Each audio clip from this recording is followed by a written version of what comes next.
Real news, real issues, real people. It's Ceola Wilson, one-on-one. So in one of your encounters over the years to get re-employed in Bermuda, you applied to Soltis. What happened? I applied to Soltis a couple of times. So what happened? Because I desperately wanted to come back home. I applied for a job, and they never got back to me and they hired a foreigner. I knew that because I asked somebody, and they told me. And then I applied again the following year, or the year after, the following year, same thing. Soltis never got back to me. Somebody found out about it, and they contacted immigration. So immigration contacted me and asked me, do I still want that job? And I was like, of course I do, but I'm employed now. Soltis told immigration that they got back to me. Never got back to me. Who is monitoring this stuff? This is just me, my experience. How many times has this happened to Bermudians abroad who want to come back home and a foreigner's gotten a job? Who is actually monitoring this stuff? Who is actually looking at this? You know, when these schools are advertising, I got a job advertisement come through for BHS, but by the time I responded, they had already hired somebody. And you know what happened? The head teacher of BHS called me. You understand? I said what? She said, we hired somebody, the contract's done. And I was like, you know what, I perfectly understand that. You know what I mean? I was late. You know what I mean? Because it was advertised in Bermuda first, and I saw it on the international. So do they have you on file now? Yeah. I mean, I saw it the other day. Linda Parker, one of the best head teachers I ever worked for. When I worked at BHS, she called me into her office. I was like, what have I done wrong? Because, you know, when I was young, I spent more time in the principal's office than the principal. Me too. When the principal called me to her office, she said, Darren, Butchie B. Smart when she called me Butchie B. Can you do one thing for me? Can you do something to help us bridge the gap between the primary school and the public school? She just gave me an open license. I was having primary school children coming up into my library at BHS to do robotics and STEM and stuff. They was doing programming and all that. And that was her vision. Because she knew, she had worked in a public school, and she knew that there was more that we could do to bridge the gap. So that only See, the Minister of Education is not the Minister of Public Education. It's the Minister of all education, whether it be the same person as there or whatever. You know what I mean? So why hasn't that happened? Why has past ministers said, let's do something to bridge this gap? Why hasn't that happened? Because all the children from Soltis, Work Academy, Summersfield, and BHS, they're all going to get 7 or 8 IGCSEs, where the kids at Berkeley and Cedarbridge are going to struggle to get C's. Because I saw a report where the minister was talking about we got so many A to G's. Nobody's looking for G's in IGCSE.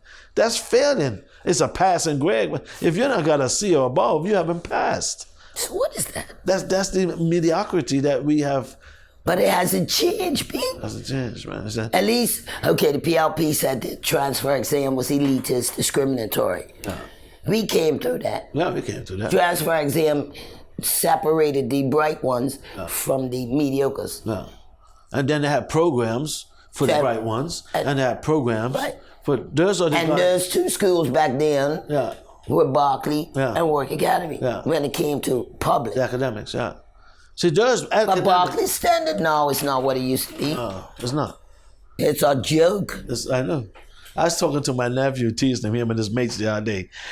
They were walking. I said, you know, when I went to Berkeley was for the bright children. Now that that's letting anybody go there. Well, they was helping me doing some work. And you said that? They would pick up one, the other one would walk, and the next one would pick up one. I said, stop. Make a line and just pass it down the line into the shed. And one of them said, wow, this is easy. And I was teasing them. I said, when I went to school, the Berkeley children were the bright ones. What happened to you guys? What they say? They just laugh, you know what I mean? So what we doing? I don't know. It's the same thing with our sports clubs, you know? They're all the same way they were when I was playing sports. It's all the same. They're still selling alcohol as their income. I want to know why Somerset Cricket Club and St. George's Cricket Club ain't got a business for scaffolding, because every year they have to pay somebody a lot of money to put up all this scaffolding. Why they haven't invested in their own scaffolding? You know what I mean? I hate to pick on them too, but that's just an example. All of our sports clubs are doing the same thing. Nobody has switched up. How many of them earn them a gym? How many of the clubs own a gym? They got cricket and football and netball and softball teams. They go somewhere else to the gym. How many of them actually own a gym and rent them out? I got a club, my club, on the South Shore on the Gold Coast. I was on a cruise ship in the Mediterranean, and a lady said to me, why did I come off Horseshoe Bee and there was a pizza shop? Why wasn't there a fish place or seafood place? And I proposed that to my club. Let's put gazebos out front and sell seafood and whatnot. What they tell and you? get it to the tournament. I don't know, man. It's always so slow. Our man was so Caribbean, I guess it is. Well, You think? island life. I don't know what it is. We need to switch it up because the whole world's going and leaving us. Do you realize all these tourism destinations, people's going to them places, wife around here fighting and struggling, can't even keep Princess open, can't even keep Princess maintained. You understand? There were some tourists stranded.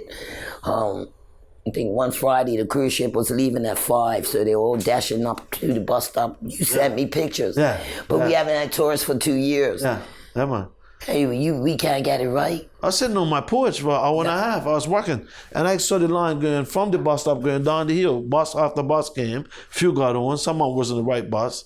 You know why? I was hoping that when I posted that, somebody would have saw it and said to somebody at TCD, send some buses up there and get them people up to the boat. But you're not ready. You're not ready. You had nothing for 2 years. You're not ready. I don't know. Somebody posted on social media, people were stranded down the airport. They was calling for something like 10 or 20. What? Bermuda's the only place you call for a taxi. Oh, we don't have nothing in your area. Yeah. Yeah. They don't have Uber in Bermuda? Yeah, they got hitched or something. Yeah, like that. that's what it was. Yeah. But I mean, we got a lot of work to do. you notice as well today, you don't see children with pens. No, it's typing. They sign that debit card thing, Yeah, and that's. yeah. No, you Do just they buy do some. handwriting anymore? Right, chicks. In the foundation years they do, but then they do keyboarding a lot. You know, So you have to foundation. learn the keyboard. Yeah, you better learn it right now because, I'm still doing that. I know You're what the still keys doing are. Not as bad as it used to be. I can look away and type, but when I look back, it's a whole lot of rubbish. But I know what the keys are. But that, I tell my children that is a skill you need to practice. And then It with should be mandatory here now. What are we waiting my for? year sixes, I don't teach primary, but sometimes I teach year 6. And every lesson, the first 10 minutes, they get to type. We do typing tutor, we typing games. So when you hear your government, we want Bermudans to come here and you're hitting flack like this, you say what? It's a bigger world out there that's offering me better, and I'm living a really good life. I want to help, but if you don't want me, it's okay. I'll just do what I'm doing. Now you're bilingual now, I speak a little Portuguese. I speak a lot of Portuguese. My wife's Brazilian. I lived in Brazil for 4 years.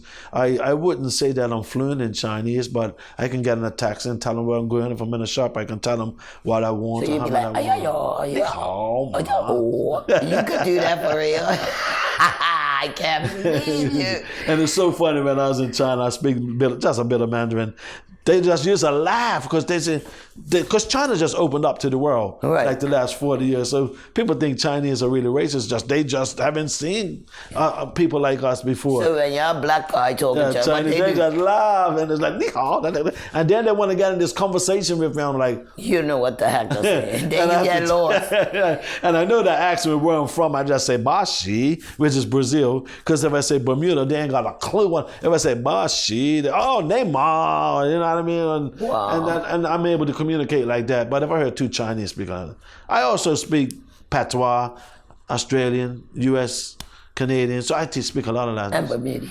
Bermuda. Bermudian, Wagwan. So in closing, thank you for coming on board. Hey, thanks for helping me. I just hope that our country gets it right. I want nothing better than for us to get it. Let's heal our children. When Bermudians call it talk show and make noise and say, I hope my ministers listen, then we got to hold them accountable. That's we.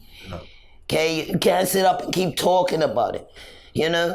I will remind this government and every politician that in the last general election, 47% of the electorate said to act with both of you. My prediction, nothing personal. Get mad, drink the Kool-Aid, don't drink the Kool-Aid. Don't matter to me, okay? But watch that number grow. Yeah. Don't come back crying to me, you told me so. That I told you, you didn't listen. I'm done. Not everybody's gonna make it to the promised land. Got a problem? Go pray about it. See you next time.